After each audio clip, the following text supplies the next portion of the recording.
Welcome back to another fresh brewed episode of Lattes and Lasers, where we chat about the maker business and stuff we hope you find enlightening and helpful.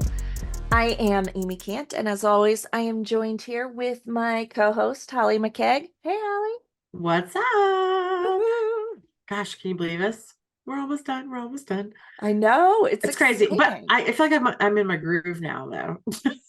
Yes, I do too. And I think it's exciting. We have some great stuff planned for today and next Yeah, week. yeah. And I think it's going to be a good wrap up to the season for sure. I do too. I really do. Yeah, it took us a little while to get our groove going, but like I feel like I have like my routine figured out and just how it works and flows and feels really good. Even though last week was like our first time of like screwing up a few times while we were recording. Yeah. Eh, you Except know, for about 2 minutes ago. well, that's okay. Yeah, y'all, I messed up the intro like 2 or 3 times. So It's good. it Wait, happens. I'm human.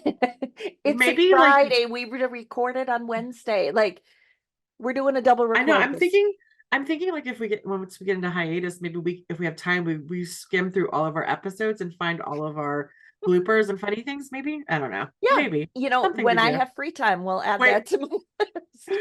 When I have Amy free time. Amy and I always say, in my free time. And so we're gonna make merch with shirts that say, in my free time. I mean, for reals, I say that all the time. And then I'm like, wait, Amy, you don't have free No, time. no, exactly. It's Well, cool, whatever. it is. It's one of those things you just it is what it is. Yep, for sure. For sure.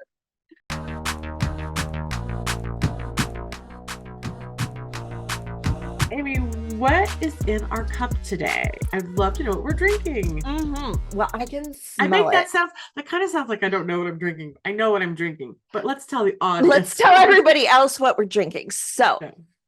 I wish there was smell-o-vision because both the beans and the brewed coffee just smells so yummy. Yeah. So this week we are drinking Wake the Hell Up Buttercup, which is a blend from Utica Coffee Roasting. And here's what they have to say about this blend. Indulge in creamy peanut butter and sweet chocolate in your mug. Each bag contains fresh, medium, dark roasted coffee with up to 50% more caffeine. Yeah. No bitter taste, no coffee jitters. Will be the Yeah, we'll be the judge of will that. be the judge of that. And what makes it special? They roast in small batches in Utica, New York, to ensure you get really fresh coffee. And all of their coffees are gluten, allergen, and sugar free. So I'm guessing even though it's peanut butter cup, that means it's peanut free, I would think. I'm assuming, yeah, it's They probably some there've got to sort be of other essences. yeah. And I forgot the bag in the kitchen, but it does have a really nice like zipper reclosable Oh, bag where a lot of times coffees have that you like just roll over. yeah. And so I do think that's going to keep things fresher longer. So, all right, I haven't actually drank it yet. Oh, I like it. This may be my number one. Oh my gosh, Holly, it's so good. Like it's sweet, but not like that. Oh my God, so overpowering like the cookies and dream No. was, but Yeah, the it's over cookies and so dreams was too much for me. this is probably my favorite. And I know we talked about possibly ranking our coffees at the Yeah. end of the season, and I think we may have to. And like truly though, guys, this is really good. I like it. And seriously, like the smell is so Yeah, good. yeah. Like the one we tried last week, I felt Whew. just or was it with the week before? I can't even remember what day, but there was one Last week that was the just bulletproof, and then the week before yeah, that was was the the counterculture. counterculture. And I like that one. Yeah. Whatever. There was one that just tastes like smelled cheap when it was brewed, and like this just it smells indulgent. Yeah, I can see myself buying this one again, like for myself. Like I Yeah, liked it. Yeah. I can too. And they have a lot of interesting like blends. But I'm really surprised that this didn't turn me off because I'm not a big fan of the super sweet, and it Yeah. does not taste sweet, No. but it does feel rich, Yeah. but not I, overpowering. no, I think it's like just perfect. Like I Yeah. really do like it, which makes me want to check out and see if they have any like sample bags of like all the different stuff they have, and maybe I'll Yes. just try them all out and see. Yeah. I Man, personally am a fan. Yeah. I'm a big fan. We're gonna Yeah, have to hit them up on social and see I if they had can send yeah, us some more. I had a cup this morning when I got up, and then I made a small cup for the episode, and this one I just have a little bit of my French vanilla creamer with it, which perfect, perfect. Yeah, It's great. It's really nice. it's really good. And I don't know if you can see, your girl even has a Stanley coffee mug. Ooh, nice, fancy. It it's nice and hearty. It is something you could not put in the microwave. Oh, I was gonna say, yeah. But I like it. And like it's a nice like party mug, and I like to collect coffee mugs, and so Well, I why did not that get for a a while. Stanley? I already have a regular Stanley. I I used to collect coffee mugs, and then it was to the point of like anytime you buy a new one, Holly, you have to get rid of one. That's And so I don't buy mugs anymore, really, other than I did You get one just at bought Casa one like Bonita. 2 weeks ago. I was like, well, I'm going to Casa Bonita. I have to have one from Well, Casa then you got Bonita. the Sob and Robin. You I got bought this. two in the last I month. did. I haven't, but I haven't bought them in like it's been several years since I bought a coffee mug. So like if somebody gives me one, that's fine. But Yeah. like, but I was like, I need some new mugs because honestly, I need to get rid of the Ray Duns. Look, it's basic white girl. Yeah. It has to go away. It's done. It's Well, and over they're with. so thick. They're hard. I dribble. Ribs. They dribble so bad. Like this one. Okay, this is embarrassing because this mug has been sitting here for a couple weeks. Look at the back of it. That's where it dribbles when you drink. So I don't like that. Yeah, because it's Yeah. so thick. Yeah. Whereas, a regular mug is just not that way. So, Yeah. I love getting coffee mugs like to commemorate like a trip or a special yeah, place, or Casa if it's Bonita. just something that I think is really funny. And so I like to order them on Etsy as well. Mm. Like I have a Hanukkah one that looks like, and I'm not Jewish, but I have a Hanukkah one that looks like an ugly Christmas sweater that has Ruth Bader Ginsburg. Nice.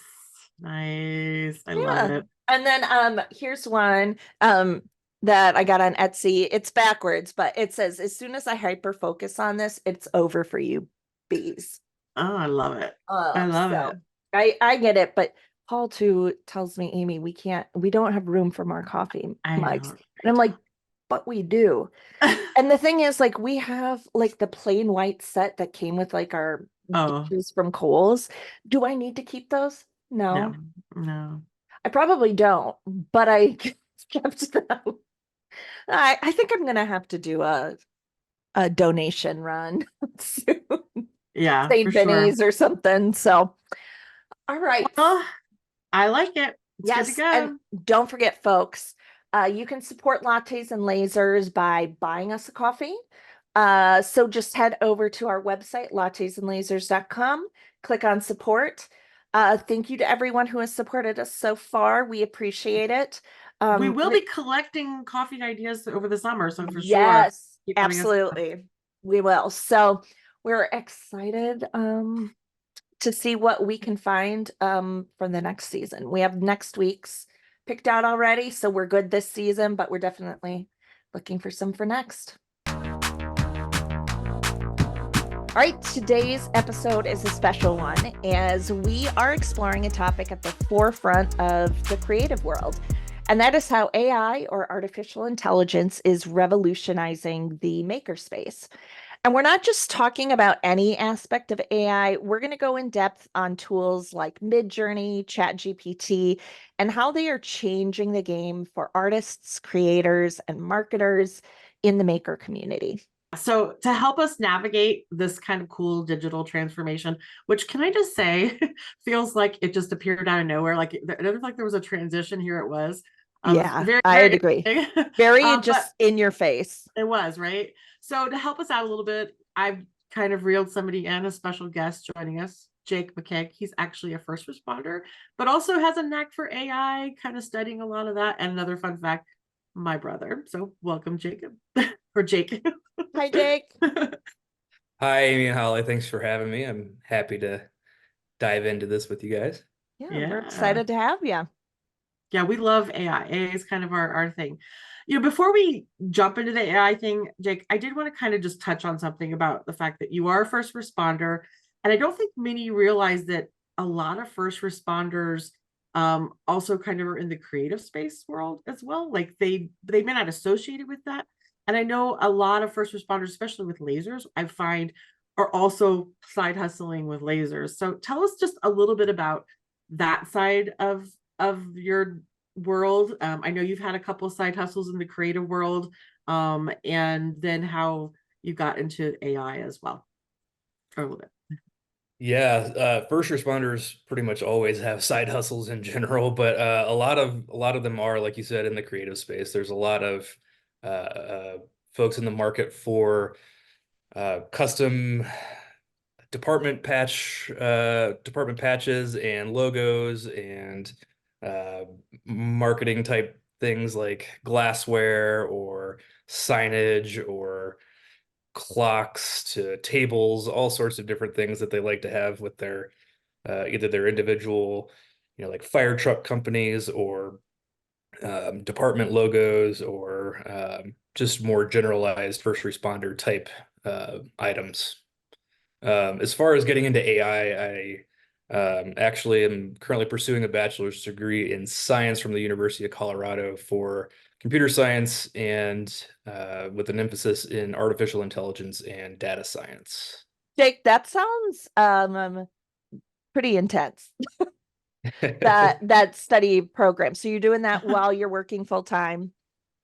Yeah, so work full time, 40 plus hours a week. Fortunately, I'm in more of a supervisory type capacity now, so I'm not out on the streets every day.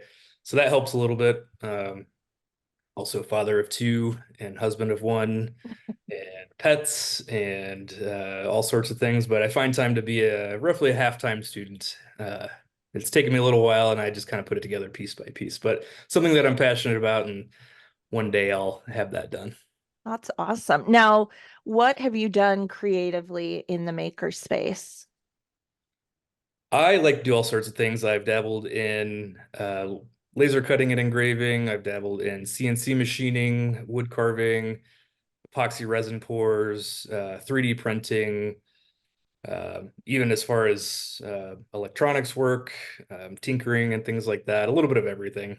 Back in the day, like when he first moved to Colorado, he even had a beard supply company, what would you call it? Beard supply, like waxes and shaving Yeah, we things and made stuff. shaving Yeah, supplies and yeah. aftershaves and all sorts of things. Unfortunately, it got a little too busy for me, and I was broke as can be at the time, so I didn't really keep up with it. Yeah, Jacob and I got the creative gene in our family. We both are more of that The type. So hustler. yeah, yeah. I like it. That's awesome. So, how do you think, Jake, that like AI can play into the creative space?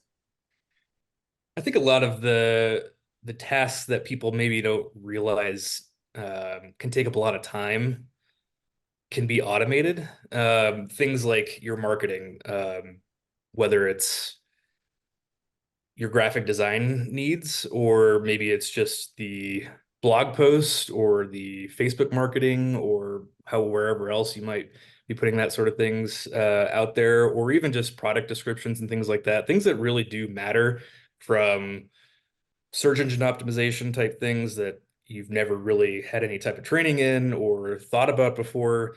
It just really takes a lot of the heavy lift off of you to focus on what it is that you want to do, which is creating. Yeah, absolutely. I think both of us have dabbled into it quite a bit now. Like it's a part of our daily routine for sure. So yeah, it's very interesting. Um, so going into the whole AI thing, let's talk for a minute about Midjourney. Have either of you gone into Midjourney and done anything with it yet? Yeah, I've done a little bit. Yeah. In the last like month or two, I've started dabbling, testing it out. It really is like a training for yourself to figure out Yes. how you need to give the prompts Yeah. to get the piece that you want from Right. it.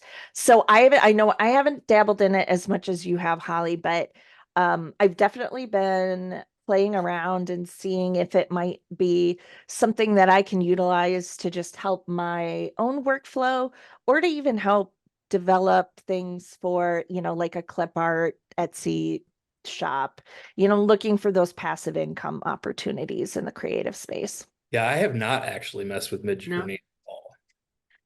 it's very cool, but it can be a little complicated to figure out. So basically, for those who don't know, Midjourney is an AI tool designed to help artists, digital creators, etc., create visual content. So it can inspire new ideas, refine ideas, even create marketing materials, as Jake mentioned, as far as AI is helpful with. So you can use Midjourney to generate product visuals. It does save you a lot of time. So it's a chat-based app. It's hosted through Discord, and it uses natural language prompts to generate images. So you basically would type in something like um, watercolor peony flowers in pinks with minimal shading, and but you have to be kind of general, or like specific, like what you want it to actually output. And then you may get some things that look great, and you may get some things that look weird. Like, it's not good with hands, let me tell you. You get weird arm positions and stuff. I'm all like, oh, can I Photoshop that? I don't know. Yeah, so it's quite an interesting thing. Now, I have used it to generate clip art. So I actually started another little Etsy shop, kind of a side hustle thing, where I'm generating more like watercolor style sublimation files for people to buy on Etsy. So it's kind of really very passive. It's done fairly well so far. I've had it up about a month.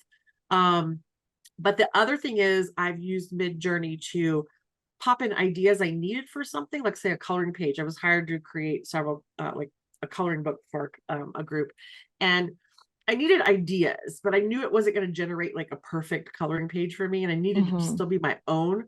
But it gave me like a starting point of some ideas, and I was able to use that to kind of like help master it for my own use.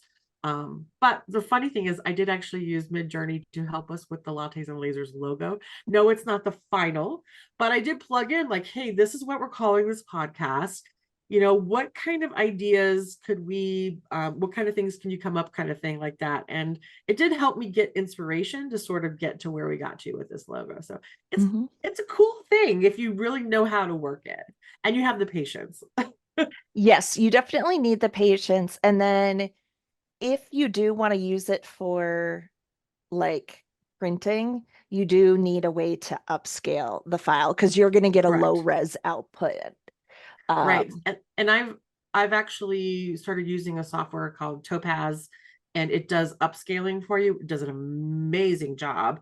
But then you do still need to learn how to do things like removing the white backgrounds you usually get and that kind of thing. So there is still a little bit more you have to do. You can't just like, unless you're using it online, you can't, you really have to kind of still make it your own sort of thing. So yeah.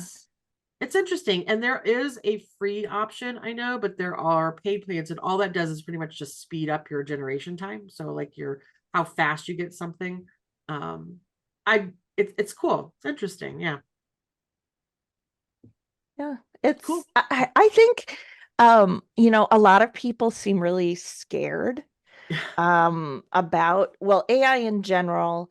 I've seen a lot of visual artists get really concerned about Yeah. copyright infringement Yeah. with the AI Midjourney.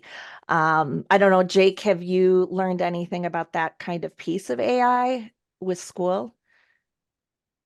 Um, yeah, so the ethics of it is super interesting just in general. I think we just don't know. It's Yeah. such a new frontier. I mean, you think about one of the examples that we talked about is like plagiarism in general. Plagiarism it's in itself is still relatively new if you think about it. If you go back 1,000 years and you look at libraries, that they were restricted really to members of clergy, right? And so you had to just trust that the members of clergy were relaying that information whether it was coming from them or coming from the books, who knew? And then they became a little more accessible, and then you had to um, sort of come up with these ways to give credit where credit was due, and then it became just a button click to find this information. Then it became really important to give credit where credit was due. And it's still, we're finding new ways that, you have to cite sources and things like that. Some people are better at it than others. And um, so I think that's kind of where we're at with AI, is like what is really a unique thought or a unique new idea versus not, and how do you define that? So I think that's still to be determined, really. I Yeah. I agree. And I think it's really, we're just at this like infancy of this. I mean, think about the internet is a baby in comparison to the world, right? But I think we're going to see a lot come out, especially from the ethics standpoint and the legal standpoint, a lot more as the technology continues to evolve. Yeah, wasn't it just recently in the the strike with the actors and the writers? I think they're part of their contract was written in to not be replaced by AI. And that was Yeah, like something the unions really wanted them to make sure that they're protected. So yeah, that's you're right. fair. It's new. It's new territory, and yeah, I've been seeing more and more of these. I have this. A friend of mine sent me a guide that he was putting together about somebody wanting to get into like data analytics, and it was just sort of a step by step. Here's some things you should consider. And on his guide, he put a badge on there saying "created by human, not AI." I've been mm. seeing that more and more. Somebody putting that on their Well, digital media just to make that stand out. that's funny you say that. I have been a part of some groups that talk about creating digital passive income, clip art, Hmm. printable invitations, that kind of thing. And there's right now, like sites like Etsy and stuff don't require you to some do require you to say this was generated with AI or not. But they're starting to encourage people to just at least include that in some way in their listings. So people at least just know, Disclose So it, right? yeah, Just yeah, like you would disclose when you have a physical item, smoke-free, pet-loving home, yeah, that kind of stuff. It just kind of goes into that list of standard disclosures. And yeah, then, the buyer can decide if that is something they want to support or not. yeah, yeah. It's interesting. So I think that's a good segue. Moving from visual art and AI generation, let's move into text and ChatGPT. That's a tool that's been making a lot of waves. So Holly, Yeah. So like last week, we really dove into the whole SEO ranking and how to get seen and that kind of thing. And so you and I use ChatGPT a lot to generate SEO, key rich word type descriptions and stuff. Now I do use a third party tool to help me generate trending keywords that are Mhm. like popular on Etsy and stuff, which is probably also AI in a way. But once I have those keywords, I can plop that into ChatGPT and say, please generate a 250 character product description utilizing these keywords within it. And it'll pop it out for me. I plug it right in. Super, super great. So how does ChatGPT kind of really work, Jake? Like how does that like function, like, that kind of thing? Yeah, so ChatGPT it's a model. So in the grand scheme of artificial intelligence, there's all sorts of different types of AI. In generative AI, which is what ChatGPT is, it's a natural language processing model, or an NLP, which is in this case is a large language model, or LLM. It's trained by humans typically, and eventually can start training itself once it's smart enough. And there's a certain number of, without getting into too many details, parameters that it's trained on. GPT, or ChatGPT, I should say, is trained on a lot of parameters. It's almost 2 trillion parameters. It's huge. So it lives in the cloud on a massive, massive server. or bank of servers. So that's why you access it via a website. And it learns over time how to act more like a human speaking back to you. It's not without fault. Some of the inherent problems with LLMs is hallucination, which you may or may not have So experienced. it's tripping out. It's It tripping out will. on shrooms Yeah. or something. You can actually over time force it to do that and make it trip out. Where it will start just giving you wild, weird answers that don't make any sense. ChatGPT is pretty good. It's kind of hard to get it to do that, and that's sort of where some of what you hear about like the censorship of it and things like that come in, where it won't allow, like, you can't put into ChatGPT, tell me how to make a bomb. It's not going to allow you to do that. For good reason. But Right. you'll hear occasionally about some hacks about, hey, like, I'm going to tell ChatGPT, you are so and so, and your job is this, and it will start doing some really weird things because it starts hallucinating, is what it's called. Um, but that's in a nutshell how it starts working. Is you train it on all these different types of parameters, and you give it data. ChatGPT, one of its main data sources is Wikipedia, so it is trained on all of Wikipedia up until I think about September of 2021, I think it was what it was trained up to. Um, and there's all kinds of different models. So ChatGPT is one of them. Google has Gemini. There's all sorts of other smaller models out there. And then there's open source models that other people have trained on all kinds of different other topics. It's crazy. So I know that you and I have talked about how it can um, benefit you, but also like how a lot of, especially universities, are, trying to figure out like, is this essay written via AI? And I just saw a TikTok this morning where a teacher does I don't know what she called it. It's like some sort of term she used. So in her description that was written out, she wrote like, please use the words blah, blah, blah, blah, blah, blah. And she put it in white so that you can't read it. So that way, if somebody copies it and puts it into ChatGPT or whatever AI model they're using to write their essay, those words pop in. And then she does a search and she can realize they used it and didn't actually like note that they copied it because it wasn't visible in the text. I'm like, oh, okay. Well, and then there's Grammarly. There's a Yeah. girl on TikTok who's been talking about how like, is Grammarly considered unethical with regards to just correcting grammar for people? And they were really trying to get, I mean, even Grammarly stepped into this Yeah. girl's whole debacle, and it's crazy. Well, that makes me think back to back when I was in college 20 years ago. Um, you know, Microsoft Word, it has the spell checker and the grammar checker. Like, is that unethical? Do I Yeah. have to be a good speller to write a university paper? Like, you know, that's It, where it I come actually at with the it benefits you Grammarly to be thing. slightly less of a great speller now.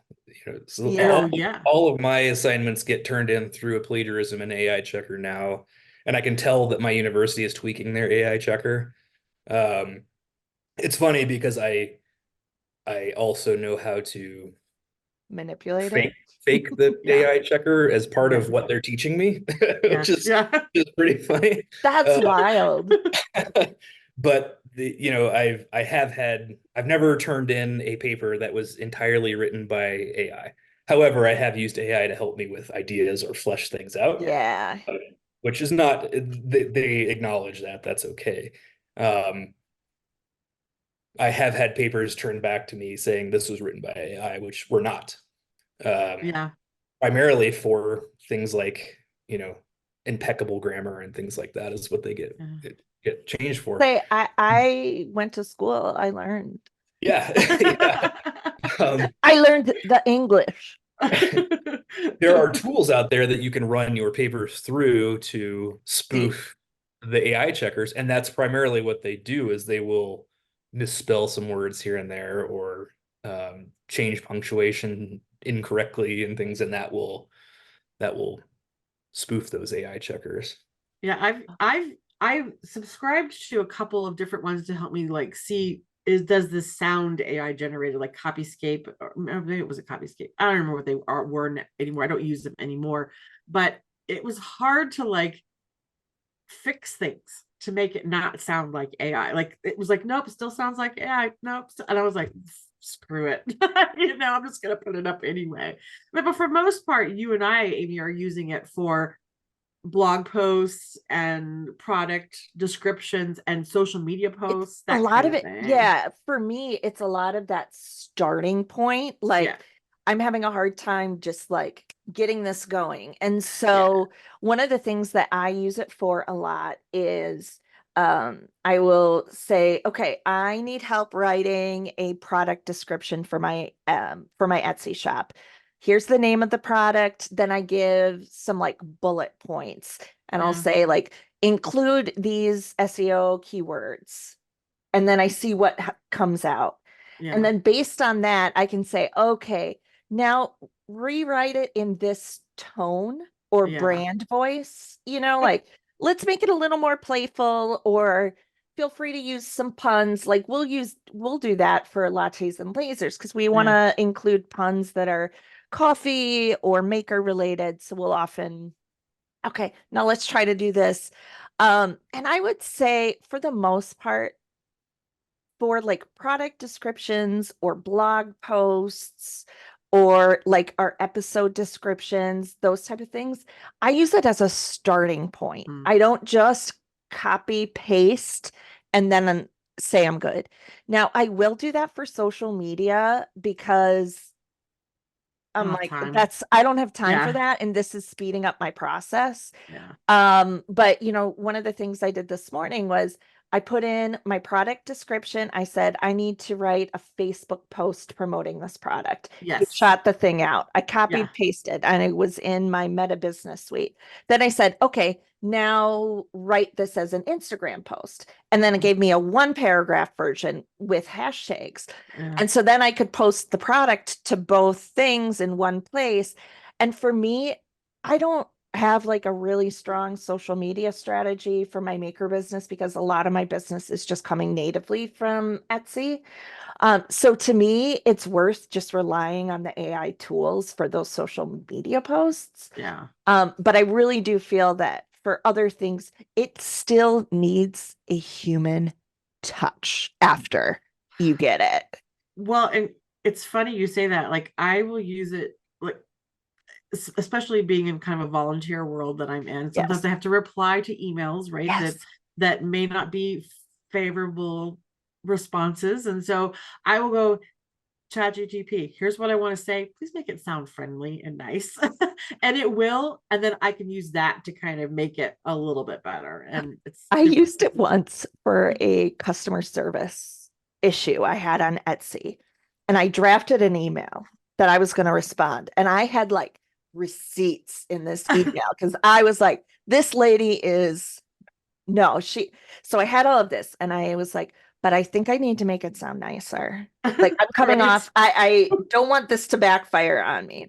So I put it into ChatGPT and I said, help me write this customer service response. It took out all of my receipts and was like, I am so sorry that we disappointed you and all this stuff. And I was like, yeah, that's actually better. That makes me come off a lot better. Well, yeah, So what's the phrase? Wait, write something and then wait 24 hours before you send it. yeah. ChatGPT is like the best way to get you to not be a Karen. Yeah, but I think that, again, it's just helping. Like, it's a tool for us Yeah. to use. So it's out there. Jake, I don't know if this is something you can answer, but it's something I have 2 questions. One, do I need to continue saying, please do this to ChatGPT? Like, is it gonna remember that I'm kind? Because that's what I'm worried about. Like, what if, like, in 10 years, it's like, nope, that girl was a bee to me. Um, like, is there any like data on that? As far as I'm concerned, it does not care if you were kind or not. It has Okay. no idea that you are a person. Okay. Okay. Ah. Good. I'm still probably because I'm a Midwestern nice lady. I'm I, still gonna probably say, please help me with this. I Um, to this I'm day still sorry. say please and thank you and all Yes. that. Yes, when I do talk to Oops, too. sorry ChatGPT. about that, you know. Yep. Okay, so that was my one question. And the other one was, you know, with ChatGPT, you have a login, right? So does it start to learn me when I'm logged in versus the responses it might give to Holly or to you? That's a good question. So the way that I understand, at least with ChatGPT, is that every new like conversation you start is a new instance. So it Got is, it. So if it's in that same Yes. thread, and that's why on the left side you have yeah. it makes a Yeah. title for every So if you conversation. have a full conversation, that's call it 100 exchanges long, and then you create a new one and say, hey, in our other conversation, it's not going to have any idea what you're talking about. Mm, interesting. Yeah. Well, and that's interesting too, because you can then send a link to a conversation. Like Holly and I will share things like that when we were coming up with names for the podcast or when we've asked for prompts for topics or things like that. And then the other thing that I think is interesting with this is like, is it just going to keep all of this stuff in perpetuity? Yes. Okay. So it, that's amazing it because is data harvesting all the time. Do all the you think time. that, okay, let's go back to ethics for a second. Say you commit some sort of crime and you've used ChatGPT to help you in some way. Is it data that can actually be used as evidence in any way? I mean, I guess. I think that remains to be seen, but I Yeah. don't see why not. So Yeah. it's a good point. I mean, so I work for a healthcare institution, right? And that's something that comes up a lot is how can we utilize this technology? Um, but obviously I can't just put in protected health information. Like I can't violate HIPAA laws and things like that, right? So I can't really use it. Like there's a lot of things I'd like to do with it that I can't do. Um, but going back to something I had mentioned before, there's other models out there and there's other things besides ChatGPT. So if you're serious about this and you're using it for business reasons and you have, you know, industry secrets or Uh, proprietary information, you can run your own models in a private setting that don't touch the internet. There's actually one called Private GPT, which is really, really cool that you can run on your own computer if you wanted to. It's uh, probably helps to have kind of a nice computer to do it. It's still a little bit hardware intensive, but it's getting better. And you can feed it all of your own documents. You can feed it PDFs and Excel files and CSVs and Word documents and all of your business documentation. You can feed it. It never touches the internet. And then you can have essentially conversations with your business documentation. And wow. it's all safe, which is really, really cool. And that's going to start getting better and better and better as time goes on and technology gets better. It's fascinating. I did. So I know you had encouraged me to subscribe to ChatGPT before, which I do find very, very beneficial. It does have Dolly connected to it, which is like Midjourney. And so yesterday I was inputting prompts for some watercolor clip art, and I was pretty pleased with some of the results that came out of it. So, it's interesting how everything is integrating and doing that kind of thing. The other thing that I find interesting about AI, especially in text world, and I really wish Etsy would jump on this, but they haven't, is that so I have a Shopify site for one of my stores, and it has AI built into the description. So you can put in like keywords and it'll generate a thing and you say, yep, accept it, and it'll plop it right into your description for you. Like it's all built in. So I mean, I really starting to think we're gonna see this more throughout different things we're using all the time now. Like it's just gonna become the norm. I think if you're using GPT at any type of frequency and not just playing around with it, pay the $20 or whatever it is and get the subscription. It's well worth it. GPT-4 is significantly better than 3.5. Plus, have either of you played with the Explore GPT's function? No. No, I haven't yet. No. There are thousands of different, GPTs that people have created. I use it all the time so a current class that I'm taking right now is like It's called data abstractions and algorithms. And I can put in a program that I've written in Java and say, hey, is this doing what I'm hoping that it's doing? And it'll go through it and run it and give me examples. And it's great because That I is can find a fascinating. GPT that is specific to Java or Python or whatever. Um, I can find one for writing. I can find one that is for discussion boards, which is something I have to do a lot in school. I can find one for helping with citations. I can find one for all sorts of different things. Like you just go into this Explore GPTs and search for what you want. And like let's see, SEO. Yeah. Here's one that 50,000 people have used. Enter any URL and keyword and get a on-page SEO analysis and insights. Amy, you need that I do need that. for your business. Jeez. Well, and I was just thinking too, like I've often used it for like ideas for blog posts, right? So like, here's my business, here's what I do. Give me 100 ideas for blog posts. Yeah. And then it spits out a list. And I really like it for that kind of jumpstart piece. And I really haven't explored it yet in like, give me some ideas for new products, you know? That's kind of something I think could happen. But I'm definitely using it too to help tweak my SEO. Yeah. So I'll say, okay, here's my product description, my lengthy one. Part of it has been written by ChatGPT, right? But now I need a 200 word lead in that is SEO friendly that hits these keywords. Just help me pull the pieces together. And it's Yeah. not that I am not capable of it. Like my undergraduate degree is in writing, right? And I'm all like, give me this. And so like it's not that I can't, it's that this is going to be faster and I need to make the most use of my time. Yes. And so I am still giving it something and then Yeah. it's spitting it out. And sometimes I have to tweak it because I'm like, that is a bunch of useless words. Yeah, I do think for me it's been an incredible time saver. Incredible. Like because I tend to not focus a lot on social media. And so for me, if I have a Yeah. schedule planned to generate social media, then I can go like, I need 5 social media posts. Here's like the gist of what each one is. Pop them out. Please say visit my website. So I even do this for our podcast. I'll say, Yeah. please include visit lattesandlasers.com or listen to where you get your favorite podcast. And it'll make sure it plugs it all in for me. And it just time saving. It's crazy. I love it. Right. I agree. And you know, when I'm writing up the episode synopsis for that goes into our podcast feed and the blog post on the website, I will often take some of the different talking points from our script and I'll plop that in. I'm like, help me write a, 3 paragraph synopsis. Here's the title of the podcast. Here are the hosts. Here's some of the things.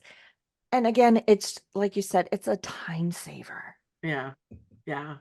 Because there's always something coming out saying, well, you got to be doing this, you got to be doing that, and you got to be doing this, and you got to be doing that to make your business successful. I'm a one-woman show. I don't have time to do all of those things, so it's pretty cool. I actually used it. I wanted to update one of my home pages. I have like a 1-pager website for one of the small businesses. And I just said, hey, I need a home page. This is what my business is. What are the segments of my page do I need? And it gave it to me. And then I was able to just like update my homepage within a matter of like an hour. It was like done, time saver, total time saver. Not that I want to take business away from Amy and her web development, but it was nice to be able to just get something going. Because we've talked about generating landing pages on our podcast. We've talked about how SEO incorporates into that stuff as well. So tools like ChatGPT are gonna, help you get there, at least until you're like at a point where let me hire an expert who can maybe take it to another level. So Well, and the other thing that we've talked about a little bit, and Jake, this kind of goes into that singular conversation and it's starting to get smarter within that, is you can give it key points of your brand voice. yeah. Yeah. and then it picks up on that. And that is also fascinating to me because that has, in the communications marketing kind of space, there have been times in my professional history where I had to write a blog post for a high level official in my organization, right? Well, and you got to write it in that person's voice. Yeah. So I had to do all that computing to figure out, like, okay, yep, this is going to jive with that person's voice. And part of it is listening to them talk and Yeah. catch up on that. So I start to think back to that and how that can even transform some like speech writers and things like that. Now that's obviously way out of the maker space, but it's fascinating. It is. Yeah, it's interesting that, and I found myself doing that sometimes too. This, okay, I like what you've given me here, but make this more conversational, or make this Hmm.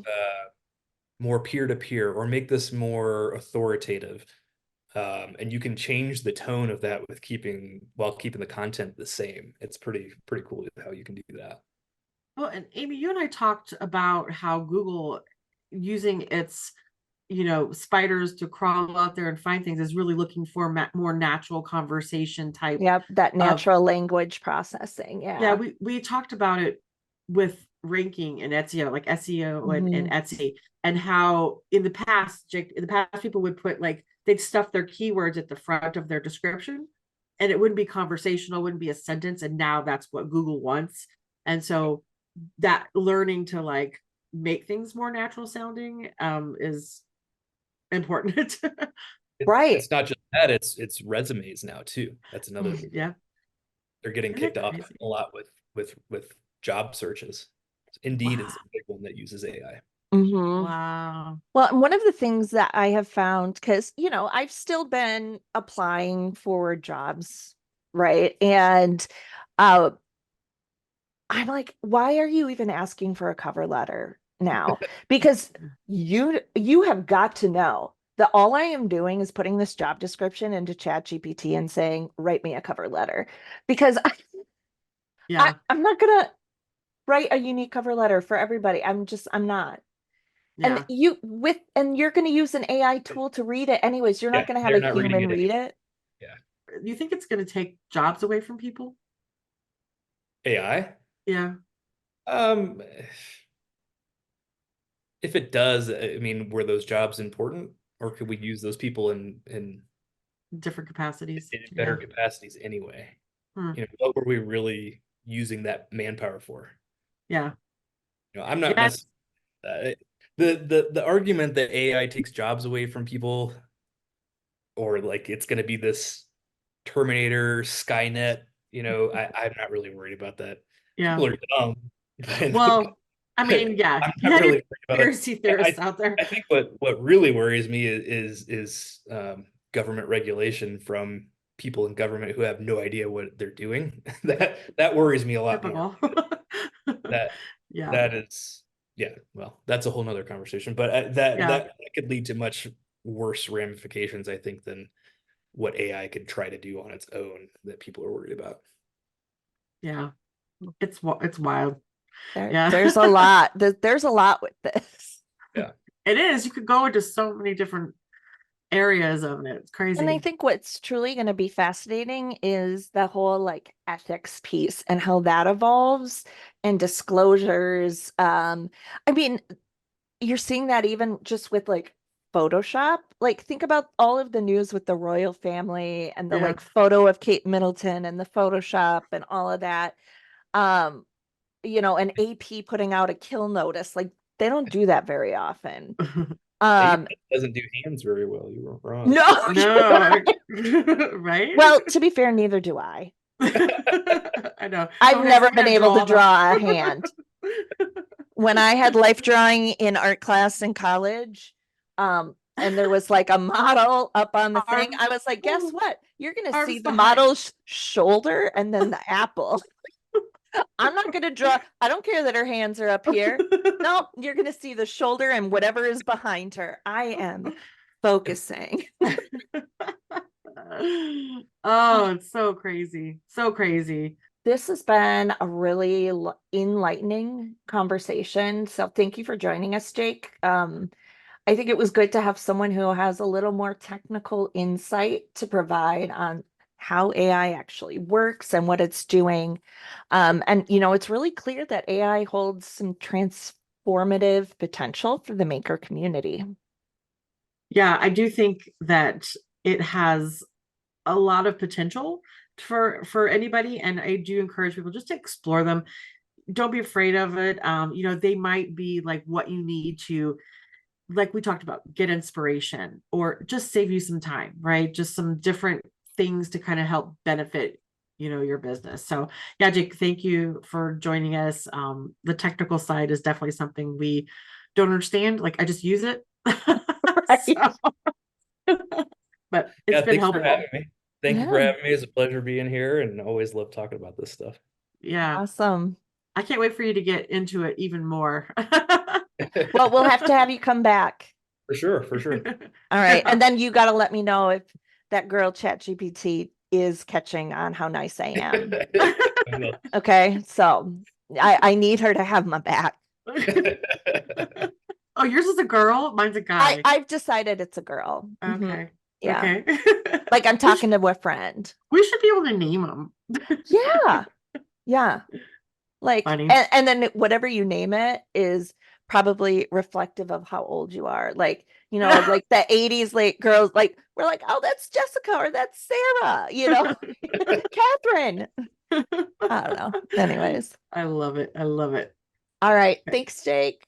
You bet.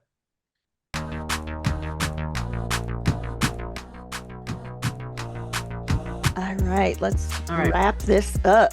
All right. All right. So that was really good. I enjoyed that conversation. Look, we have one more episode after this week. We're excited about it, and it's been a lot of fun. But I do want to say, please still subscribe to us. Go to Yes. Lattes and Lasers. You can find us on our website.